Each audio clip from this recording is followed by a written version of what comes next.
Speaking on Thursday, September 29th at the Center for Latin American Studies at UC Berkeley, Assemblyman Gil Cedillo illuminated the implications of the Californian Dream Act for the future of the state.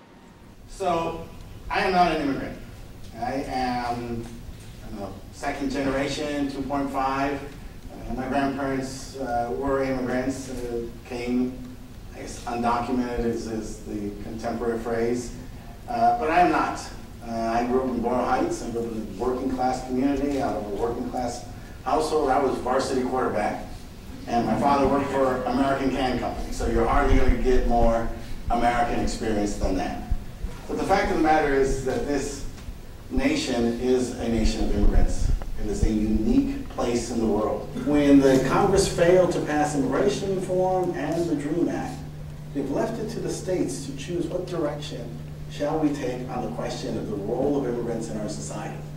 Are they just something historical that people say, oh yeah, you know, I love being Italian, and they put those bumper stickers on the car, or I love being Irish on, you know, St. Patrick's Day, everybody's Irish, and they put those bumper stickers on the car?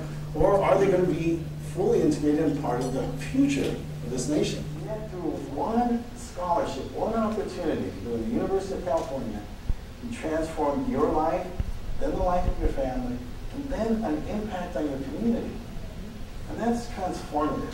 It is really, really transformative. And so our hope, our work after we finish this, will be in talking to parents about preparing their children, right? Having this discussion that this young man talked about earlier.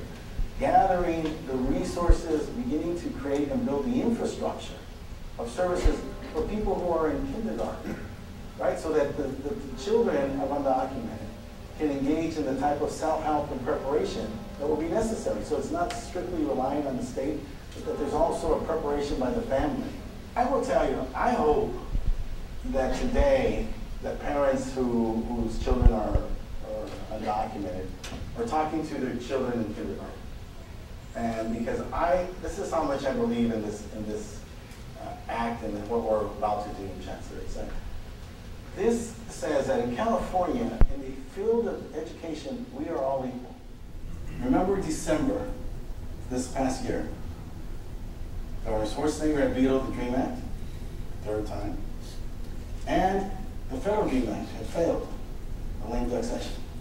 And so this effort to integrate immigrants and to have a victory was at its lowest point. It was a very dismal time period at the end of the year. And so many of us who do this, and the immigrant rights activists and the immigrant rights leaders said, look, we need a victory. And that victory was AB 130. We needed something that we could move rapidly through the legislative process. We had a new governor, a governor who was visionary, a governor who was fearless, a governor who wasn't worried about politics, who would take policy matters on their merits. And we moved 130 to his desk as promptly as possible. And that became the first victory. And that demonstrated that by building a broad coalition, one that's focused on the economy and the self-interest of the state, all the Californians in the state, one that was very diverse, disciplined, and effective, that we could have a victory. That was the signing of AB 130. We look forward to the signing of AB 131.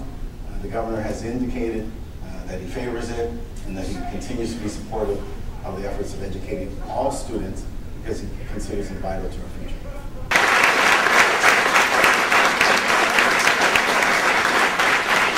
Reporting for the Daily Californian, this is Kelly Fay.